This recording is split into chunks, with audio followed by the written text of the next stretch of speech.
to the third and last Trias reading of the semester, but not the last reading of the semester, because next Wednesday, the wonderful young American novelist Rachel Kushner is going, who's the author of The Flamethrowers, which was a finalist for the National Book Award, a novel about motorcycles. You can't go wrong with motorcycles and speed, about the American art scene in the 70s and about futurism and radical politics in New York and in Italy. It's kind of got everything in it. It's going to be here to read. So there's posters up for it. Keep your eye out, and we hope to see you in the last week of the semester. Let me first say that I want you all of you, to remember to turn your cell phones back on after the meeting. I got that from Mark Alden Perry the other night. So tonight, I'm sort of just the vague master of ceremonies that everything sort of seems to work. And I am going to, in no more than a few seconds, introduce Piotr Sommer, the Trias writer in residence for this year, who will introduce our distinguished poet, Tomaž Šalamun. And I'm just thinking, do I have anything more to say? I may actually have said it all. But I actually want to thank you all for being here. That you all could have gone off to your Thanksgiving week, but stayed for this week. It's a great thing. So thanks to all of you. And now I will just simply introduce our wonderful Piotr Sommer, who will introduce our reader. So a round of applause for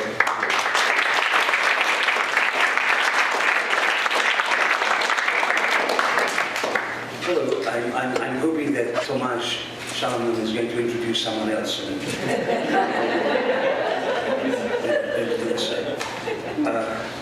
I have a great pleasure I would love to be speaking this out of my mind and by heart, but I cannot do it. So I've written this and will have to try to have a great pleasure of reading it out. Instead of saying it. It's just a quick word about Tomaž, who I met many years ago, and I'm delighted to have him here, delighted that he came, and delighted to have you being able to now to hear him. My admiration for Tomaž Šalamun's poetry has to do with a number of things. One is the specific type of Slovenian surrealism, which Šalamun invented, with only a little help from some predecessors and a few elsewheres, other places, other traditions. And which now, nearly 50 years after he published his famous first book, Poker, 1966, available in American translation by Joshua Beckman, who is going to be one of our readers next semester, has become one of the identifying features for quite a few of the most interesting Slovenian poets of the last decade or two. My admiration has also, I'm going to repeat the word admiration every time, has also to do with Tomaž Šalamun's dance, or should I say flight, of images. To fly is his own verb that so appropriately describes the aspirations and the moves of his poetic language. And my admiration has also to do with the ecstatic ingredients of his writing and of his reading, which I remember being struck by the first time I heard him read years ago. This could, as you hear, turn into an extremely ambitious essay easily, right? Such things come to me just like that. But I will as easily keep it under some control. The admiration I have for Tomaž Šalamun's poetry has to do with the fact that, as a result of an exciting paradox, and thanks to the qualities which I have just specified, his poems have been sophisticatedly able to preserve subtle links with the world as we know it, the world which some of us even recognize as our own. Šalamun's poems have been able to achieve this thanks to, and despite, or perhaps even against, his surreal touch and all his non sequiturs, his non-discursive dance of images on one hand, and on the other hand, thanks to, and despite or against, his effort to construct and impersonate a mythical figure that he called into being under the name of Tomaž Šalamun. The name you will notice surprisingly similar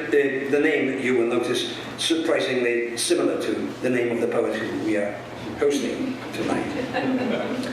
Let me tell you a little about this mythical figure.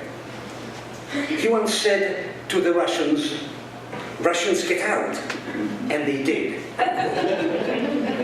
No wonder he had to hide and sleep in the forest.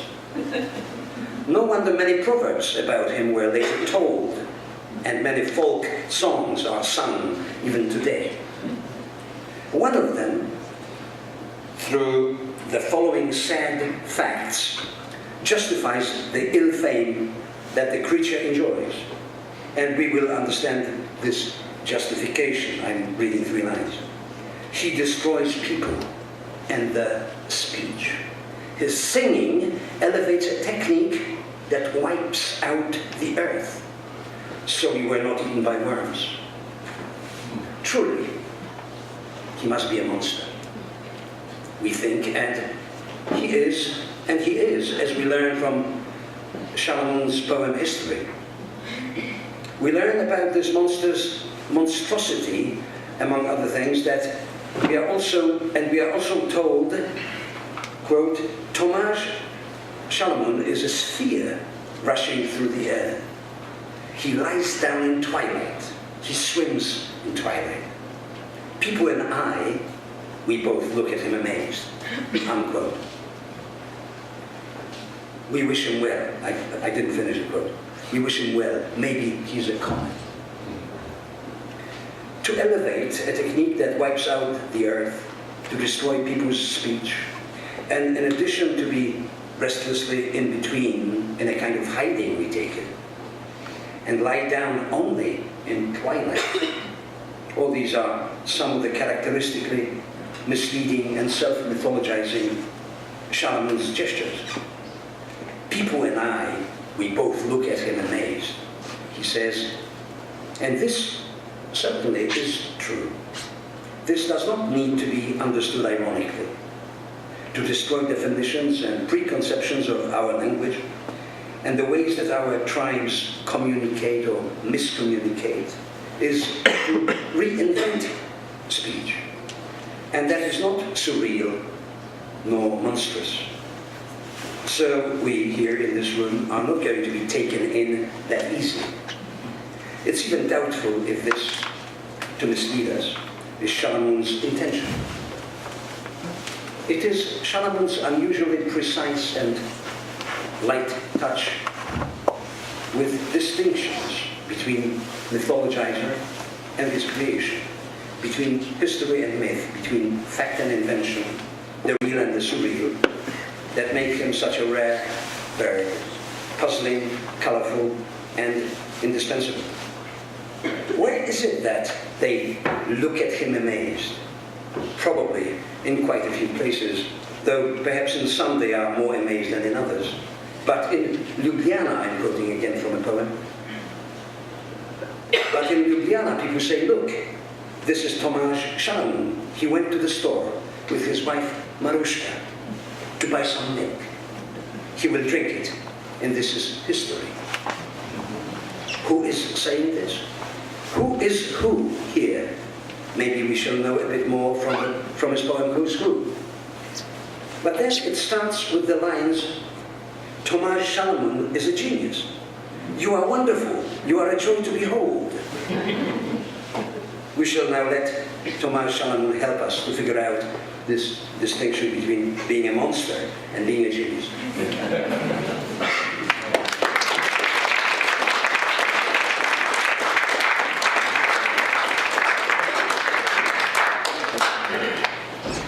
Thank you, Piotr.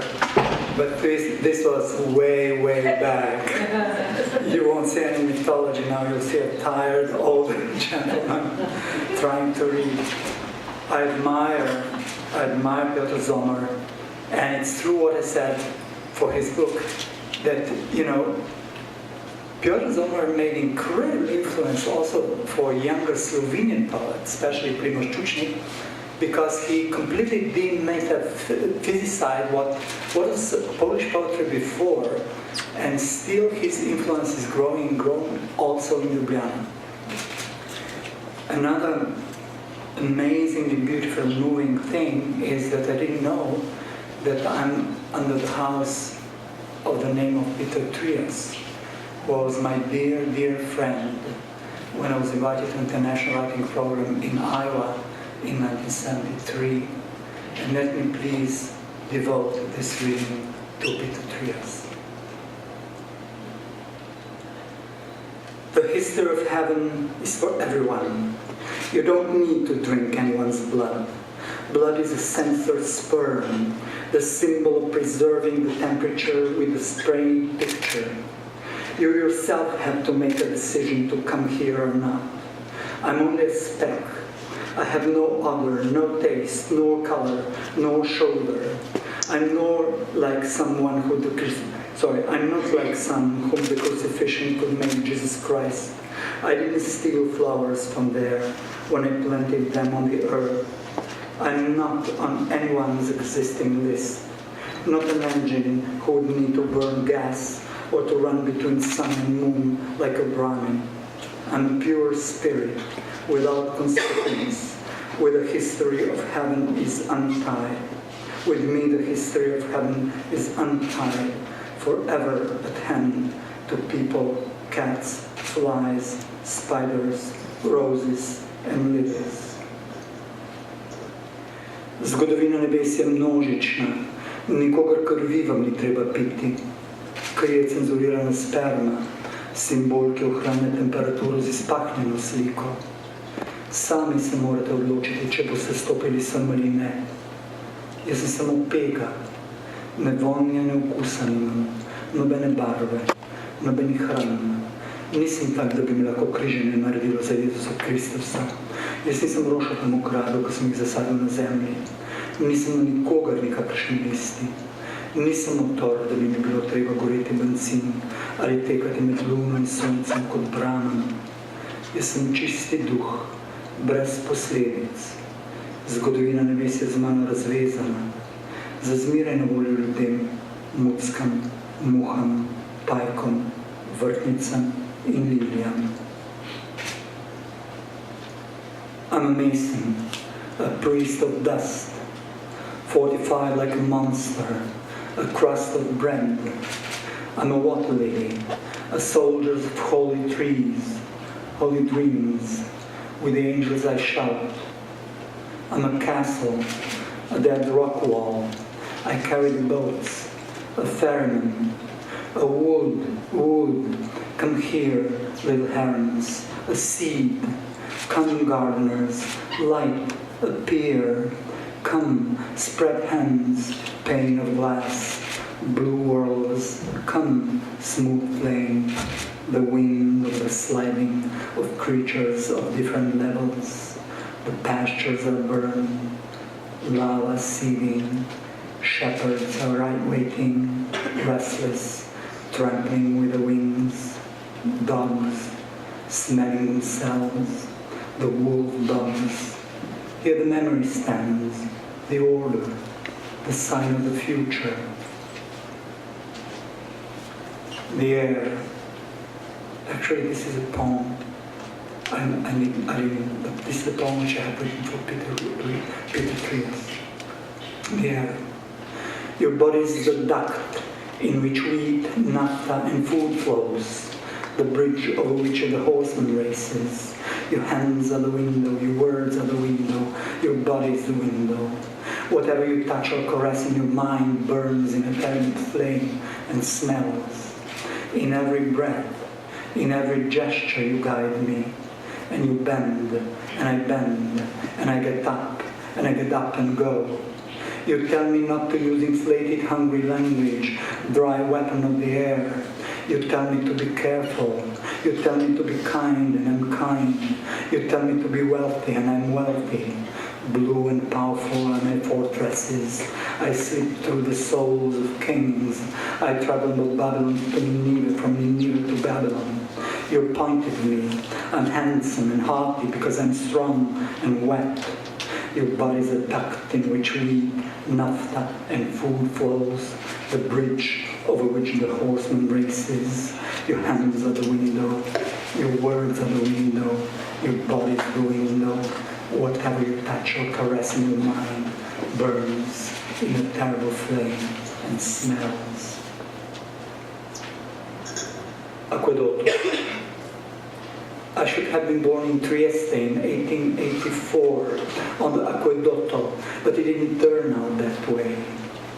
I remember the 3-storied reddish house, the ground floor with its furnished living room, my great-grandfather, my father, nervously studying the stock market reports, blowing cigar smoke and calculating quickly. When I was already 4 months inside my great-grandmother, there was a family council, the result of which was the postponement of my arrival for 2 generations. The decision was written down, the sheet stuffed into an envelope, sealed and sent to an archive in Vienna, on my belly, and I remember turning back to the light on my belly and watching an old man fussing as he measured the shelf, taking another body from the shelf and shoving it by the head down the air shaft. I had the impression I was 7 years old and that my substitute, my grandfather, a bit older, 9 or 10, I was composed. At the same time, these events disturbed me. I remember that for a time I withered, most likely because of the strong light, and then my lungs flattened like a bag. When I reached the proper tonus, I fell asleep. I knew my body was down below, and in my dream I saw it many times. It was that of a slow-moving man with mustaches, a dreamer and banker, his whole life. What is what? That is lovely. That is extremely lovely. That is so astonishingly lovely, it strikes one dumb. I would like to see something as lovely every day. A long time I have been wishing I would see something as lovely that is lovely, colorful, and lovely. This is simply lovely. That is so lovely one would give anything to be able to see how lovely that is day and night. That is so lovely that everything in the vicinity becomes less lovely. That is lovely, and aim, that is lovely. And another mysterious event, incredible, beautiful event, this poem was translated by Anson Hall, my great teacher, my first great teacher in America. When I came to international writing program at Iowa, he was head of translation department, and we immediately were in contact, and I prepared my rips, and he translated me, and then his students helped me to translate my poems too. And this is a reading also of Josie, his wife who is here. White, older brother of a wedding guest, don't wait for mist, don't wait for rice.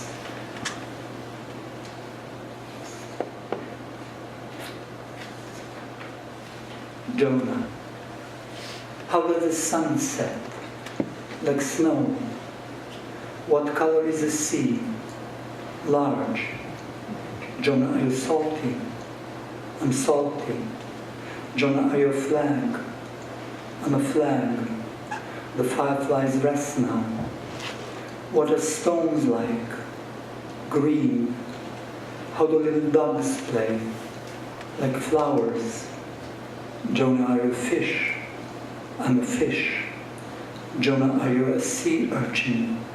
I'm a sea urchin. Listen to the flow. Jonah is the roe running through the woods. Jonah is the mountain breathing. Jonah is all the houses. Have you ever heard such a rainbow? What is the dew like? Are you asleep? Justice for Peter Trias. You coming on foot to Pasadena with diamonds under your skin, disguised as a mujik, as you fell out with Kerensky, living like Tolstoy among olive and orange plantations. Your granddaughter Joan wedded a man who continues you and drenches you with Ivan the Terrible. He swam across steppes, kingly gentle, detached, tender like a doe, a murderer, until he didn't name and restored the orthodoxy, Greece. Peter looks like Andrash. Andrash is my brother, my painter. He's a painter. He's taller, more nervous, more innocent. At 4 in the morning, washed with a new color of his eyes, the blue, mellow and young like a woman. I eat your body in Hampstead to Windmill Hill. This house is the altar.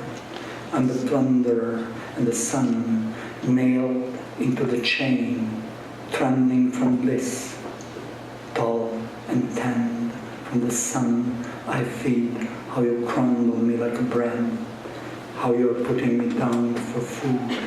You, the highest, silent miracle. Go. Go. Grind up the pure light and wipe it away. Step into the pure light. It's there. It flutters like a flag. It kneels. No need to melt it down again. It's everywhere, in the humidity, in the white gill of the silver thread. There is a saying. It lulls you. You can make a little nose from the light, which breathes boats, graves, and air, the wall of the white wheat. This poem for Peter Trias, called Justice, was never published before in America. It will come out in the book, which will be published in 2015, called Justice, by Black Ocean Press. It came out in Australia now. Slow motion. And here, where are the cremated ones? Did they die thin-plated? Did Imam tell them? The story goes, first you walk on white, white snow. Your knees are naked and you kneel. You don't know what hangs about earrings, fish hooks, changed chimes. It rings and tingles.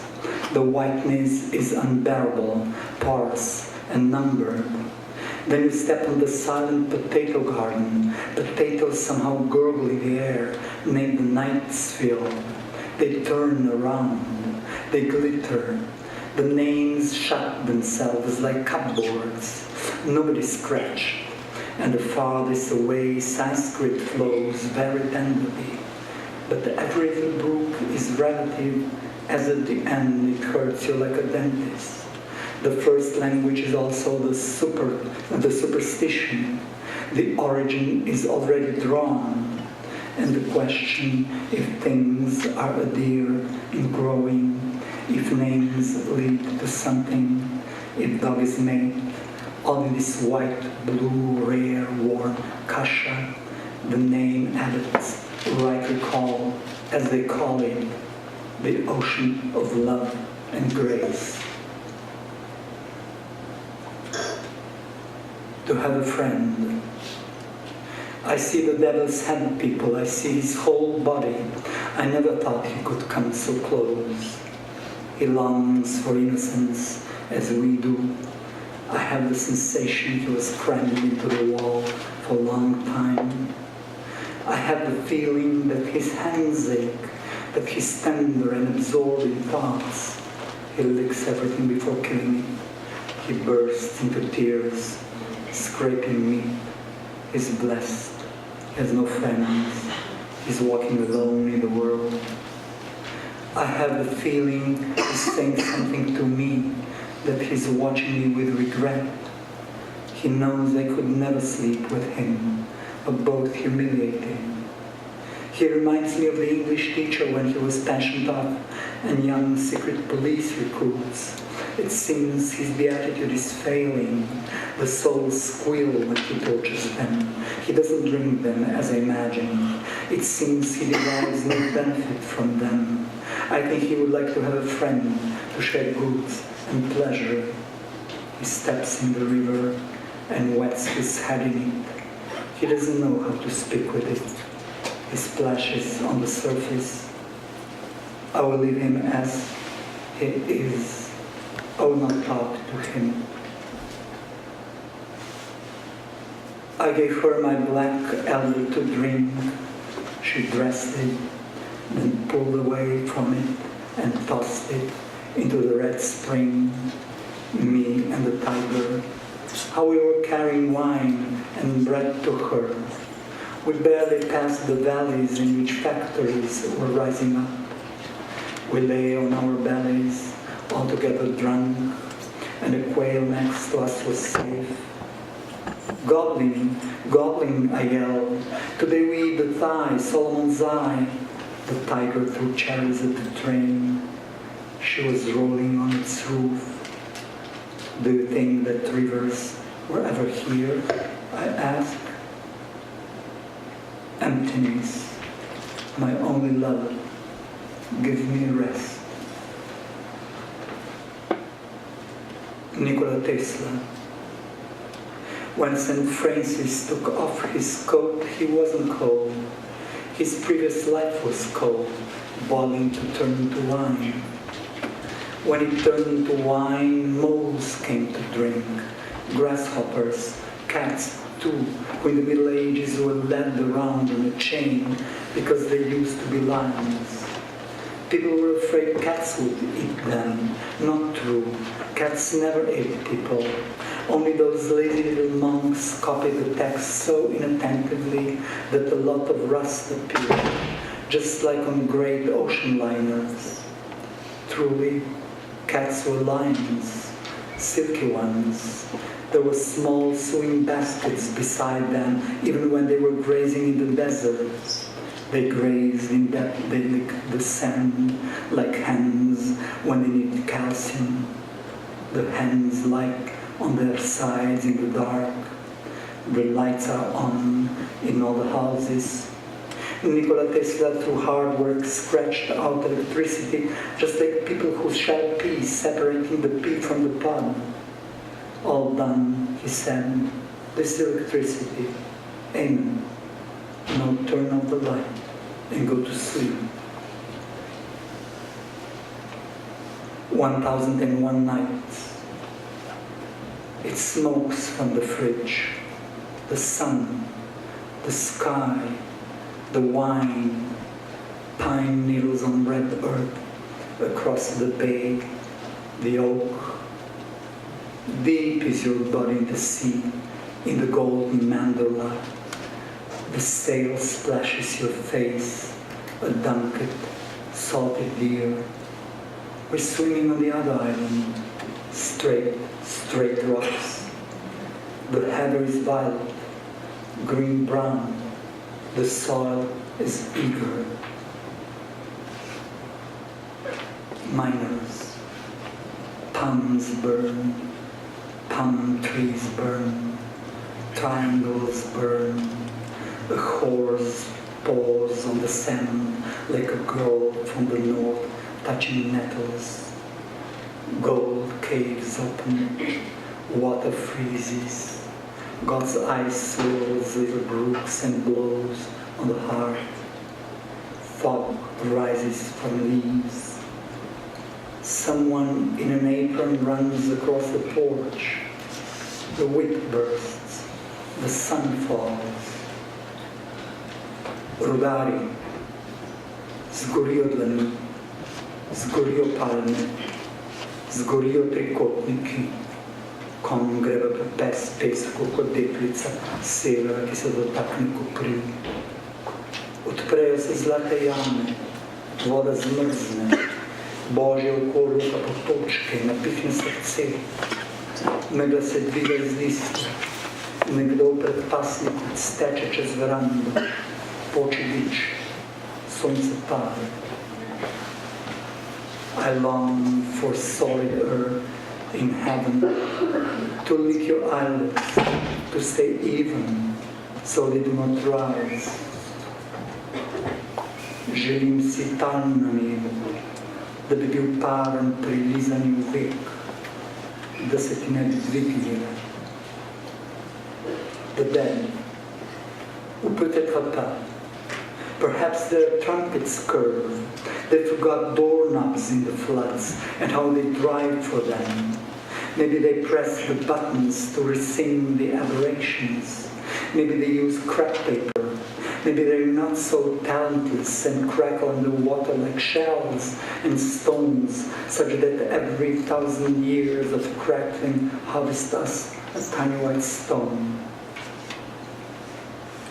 This is a long poem written in Mexico in 1979. Triumphal Arch. Yesterday afternoon, George dropped in again. I took him to lunch. He showed me the poem he'd written in the morning. Then he called up Alfonso at San Luis Potosi, 113A. Alfonso said he'd wait for us on Calle Jalapa, but we missed each other. We made it to his old colonial house and waited out front. He arrived in a Volkswagen, his head shaven. I knew immediately he was a magician. He seemed to take an interest in me. He took us through the rooms. We talked about Levi, Sir Randolph. He was telling me about his Zen teacher. He showed me the book he was finishing, World Nutritional Plan.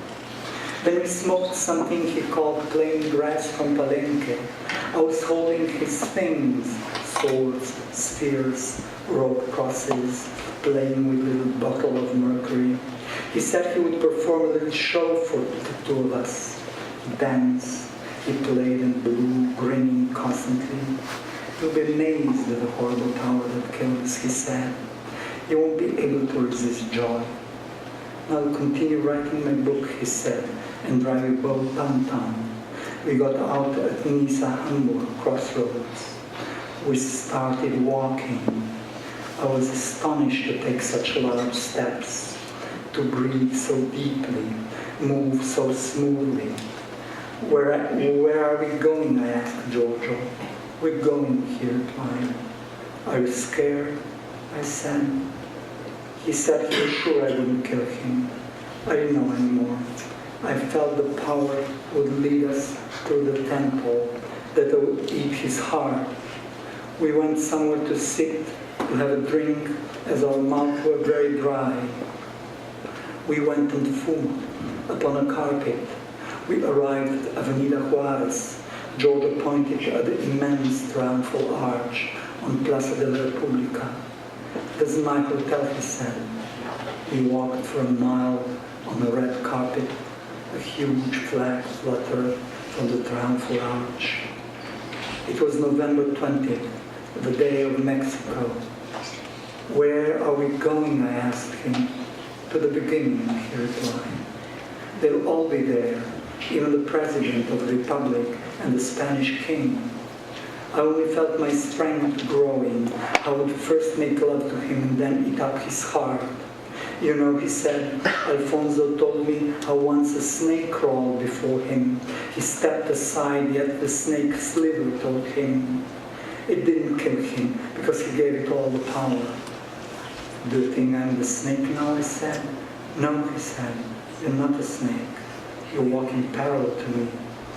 He pointed to the right, away from the carpet, which led to the perpetual fire on the triumphal arch. I grew sad. We walked for another hour or two. The temple was always either on our left or right. I remember the sound of the fluttering flag. Then he pointed out a window. That's my window. You decide, he said. The Hotel Pennsylvania is all in tile, all covered with blue glazed tiles. An old woman was sleeping at the reception desk. Up in the room, he smoked and said, "It's your decision. It's up to you whether to kill me or not." I stopped undoing my belt. I stopped taking off his boots. I lay down and fell asleep.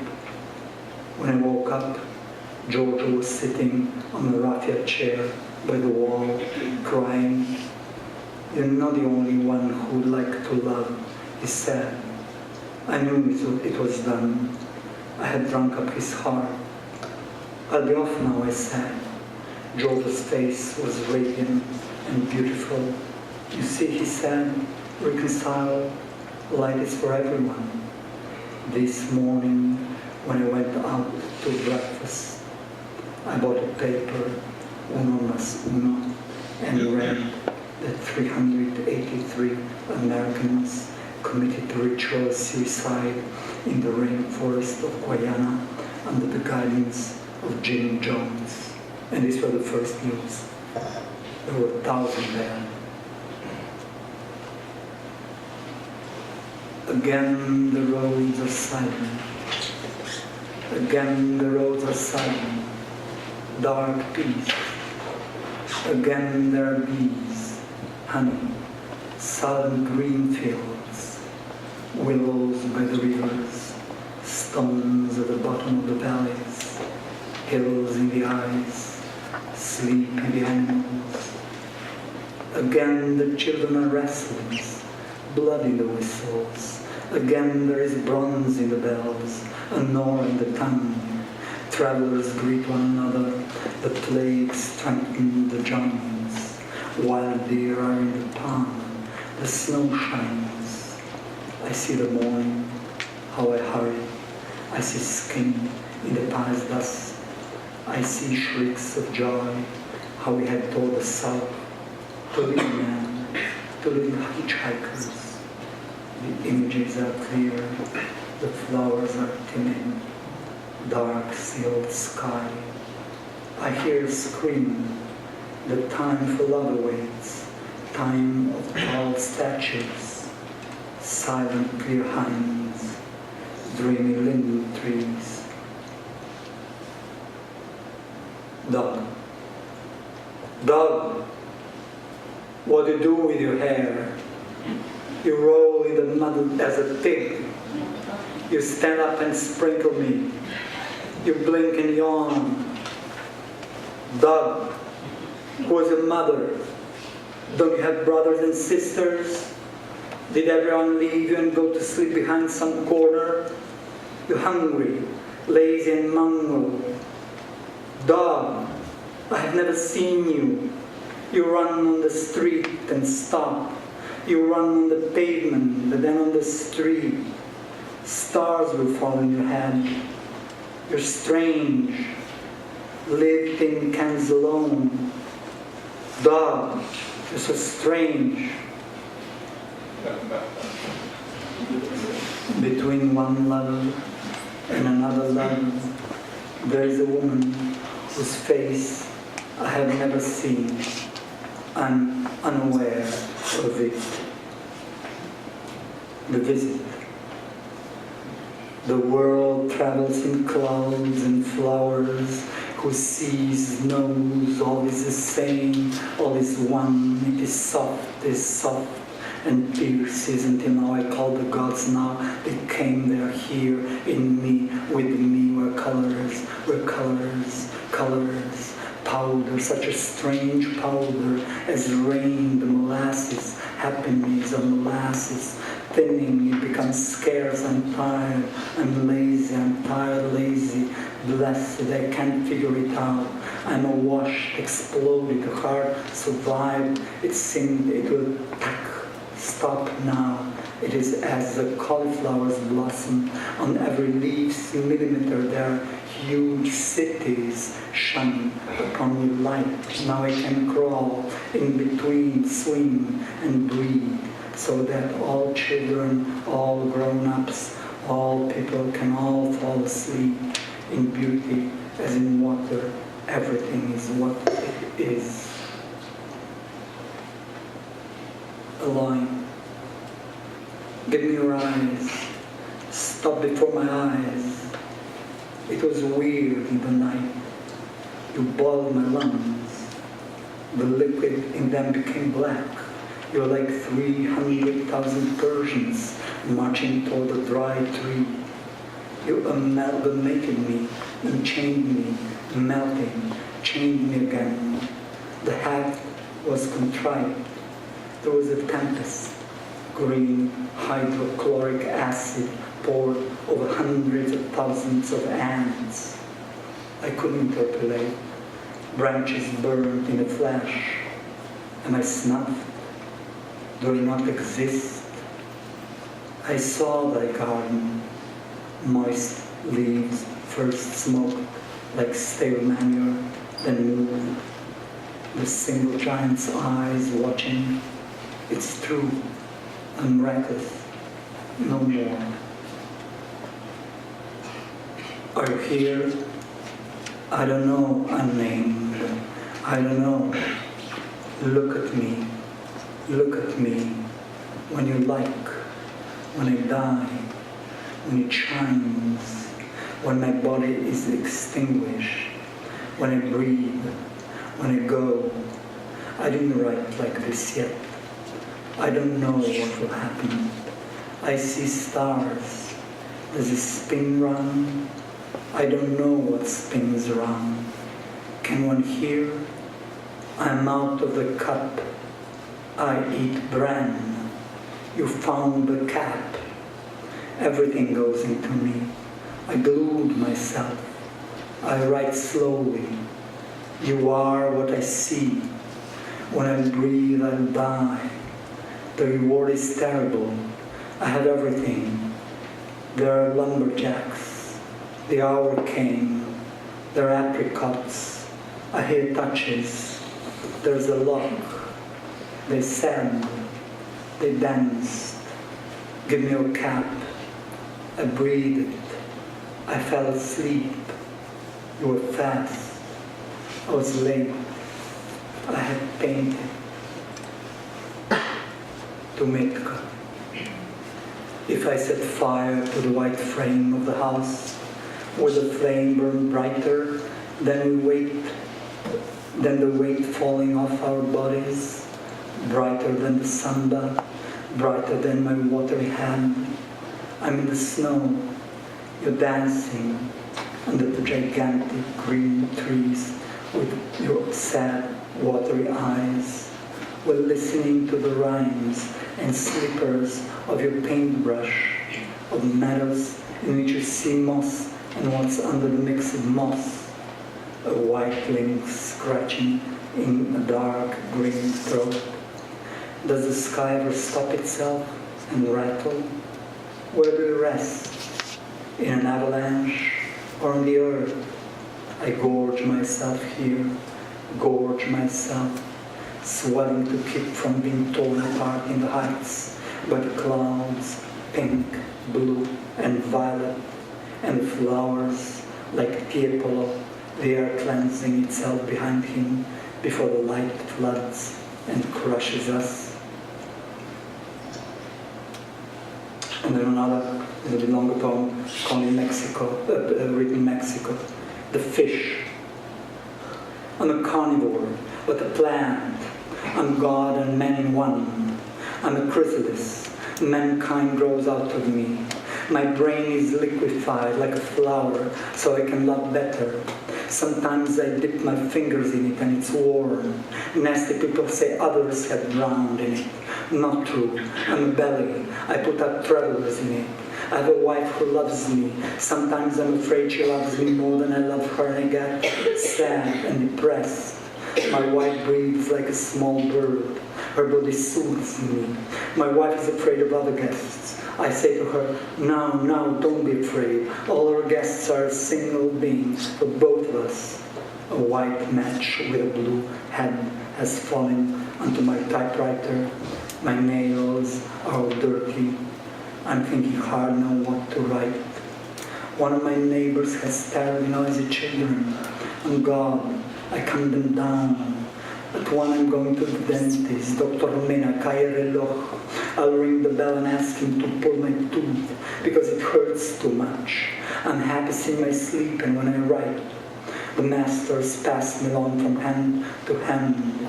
That's essential. It's just as essential as growing through trees. A tree needs earth. I need earth so I won't go mad. I live for 150 years. Tars Rivazar has been alive 600. I don't know if that was him in the white coat. I still can't make them out. When I write, I have a different bend. Sometimes I start pouring out more like water, because water is most loving of all. Fear injures people. A flower is softest if you close your hand around it. Flowers like hands. I like everything. Last night I dreamed my father leaned across toward Arid. Other women frighten me, and so I don't sleep with them. But the distance between God and young people is slight. There's always just a single woman in God, and that's my wife. I'm not afraid of my guests tearing me apart.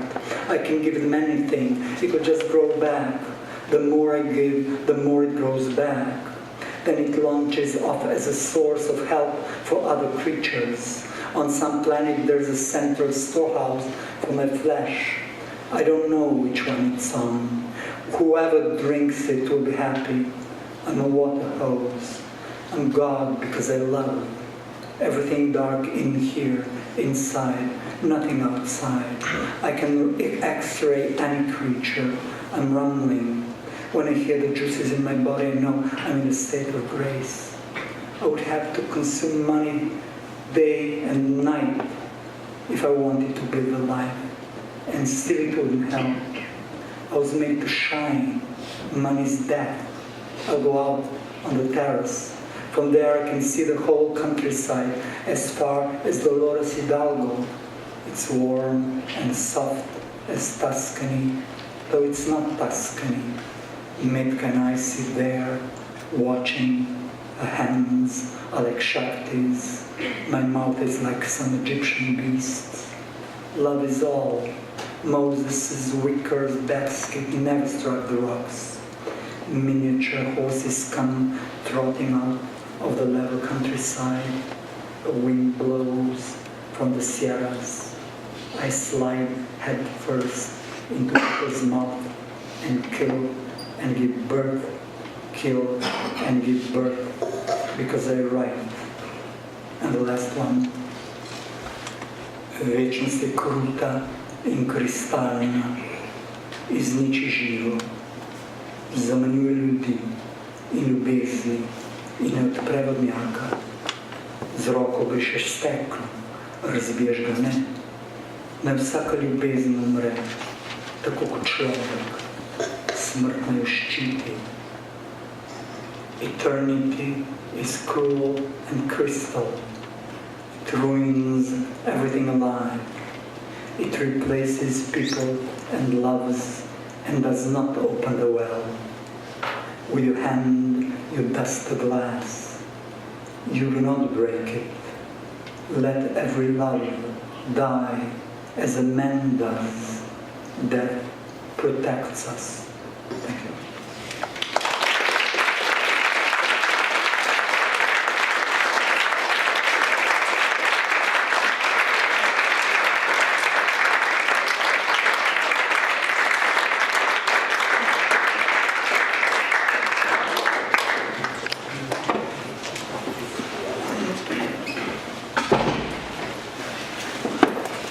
So two things.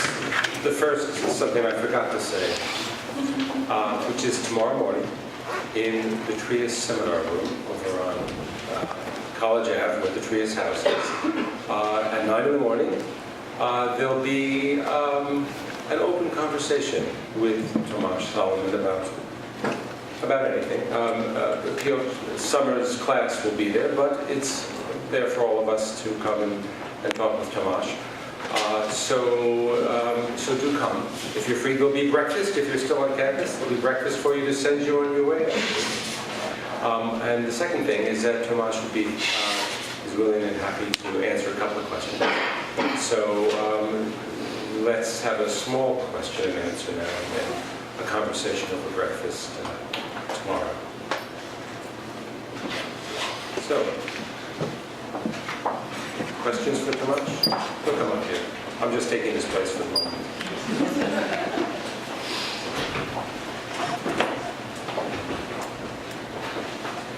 Was there something inspiring about Mexico that you like so far? Oh yes, a lot. Because this was a very peculiar thing. I had big political problems in Yugoslavia, and I was paranoid. But I had a friend who was director of Yugoslav Party, Fulbright, and he said, don't be that paranoid. Go to a certain lady who is, I know she's your reader, and she was kind of functioning, and she was responsible to get grants for students. And I came to her, and she said, you have to go to Mexico. I said, why?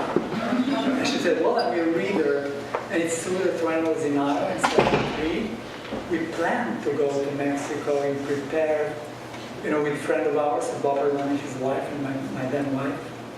So I was completely in mind culture and studying things and naming Teotihuacan and Mexican gods and so on, not being there.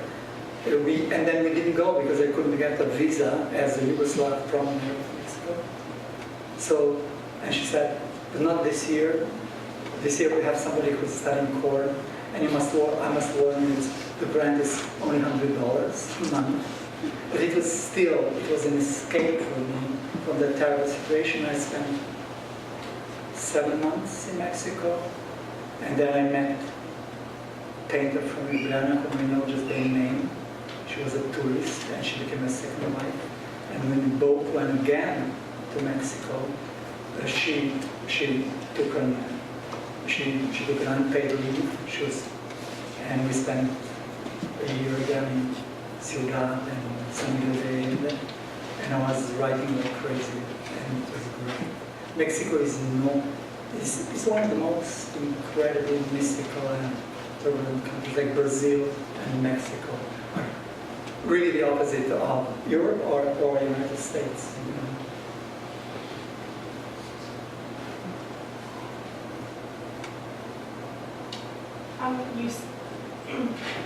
You use a lot of repetition in your poems. Is there a reason for that? A repetition of like a word or an image? Yeah, it comes like this. It's probably a rhythmical thing. And of course, well, when I write, I'm not aware of anything. I'm just putting my intellect on pasture. I read, and when I was younger, I studied a lot of theory also, and also teaching poetry, and I gave what I've read 30 years ago, now again in English from the students. But as a process of writing, I'm very, very intuitive. It's like moonwalker. I don't know where I'm going. If some kind of thing, if sentence comes, or sometimes not the right sentence comes, so it's like waiting for a muse, writing down something, waiting, trying to get the first strong sentence, and then this sentence then leads another. So seeing where it goes. Pardon? So just, writing something and seeing where it leads you. Yeah. Because I feel like that's the common theme throughout your poems. Yeah.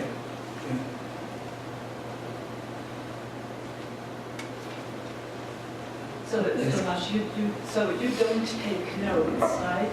If something occurs to you, during the day, so you don't write that down somewhere. Well, I don't take notes, but if something during the day occurs to me, it occurs as a line.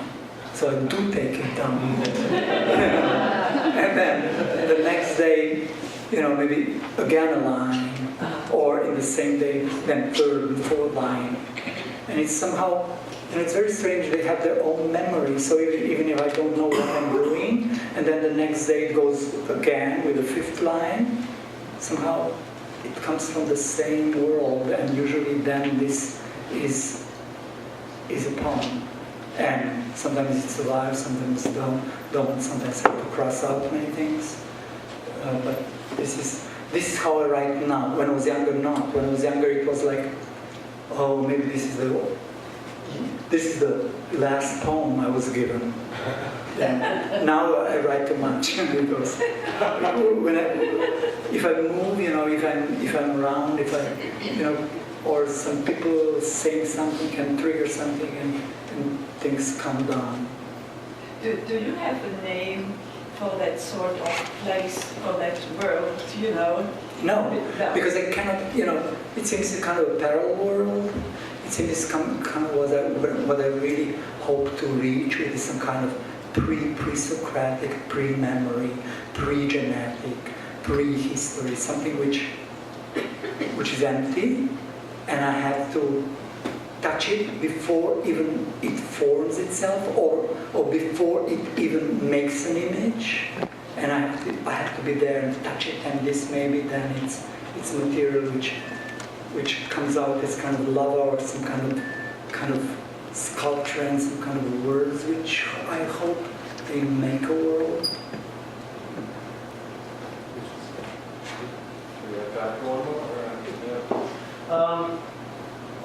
Theo just said in the introduction there's a lot of elsewheres. But it's a A lot. lot of elsewheres you're writing. And also, as we found out when you're reading, you've been to a lot of elsewheres yourself. I'm wondering, to what extent do specific geographical or national or even social circumstances inform your writing, depending on where you are? The Mexican poems seem distinctly different in tone and content. Iowa poems, the Ducks. Well, I think almost half of my poems were written on this part of the ocean, in US and in Mexico, and partly also in Colombia. But Slovenia is very small, with 2 million. Nobody knew anything. When my father was a pediatrician, he studied in Paris medicine. Then when borders were a little bit open, the professor called these students. They spent 3 months in Paris together. They tried to exchange kids. They were exchanging kids. And then I came to Brussels in an old, intellectual, rich family. Doctor had his private clinic, and we were in really dirt poverty, socialist Yugoslavia. And I came back and said, where did you, oh yes, and they asked me, where are you from, what is Slovenia? And I said, Plechi. You might know maybe now, Plechi is a very famous Slovenian architect who was, and I said, Kotzberg, great poet, Prešeren, great poet, total silence. And they said, no, you have to have something, Serbs have Andrić, Croatians have Krleža, like Bulgarians have so-and-so. No, nobody knew anything, even the name. So I was 16, and I had no idea that one day I would write, but I was so motivated to break through, to smash this ghetto, to get out, to be known, to do something for my, very secluded tribe. And therefore I also pushed very much, I wanted to be translated. Okay. Thank you Thank you very much.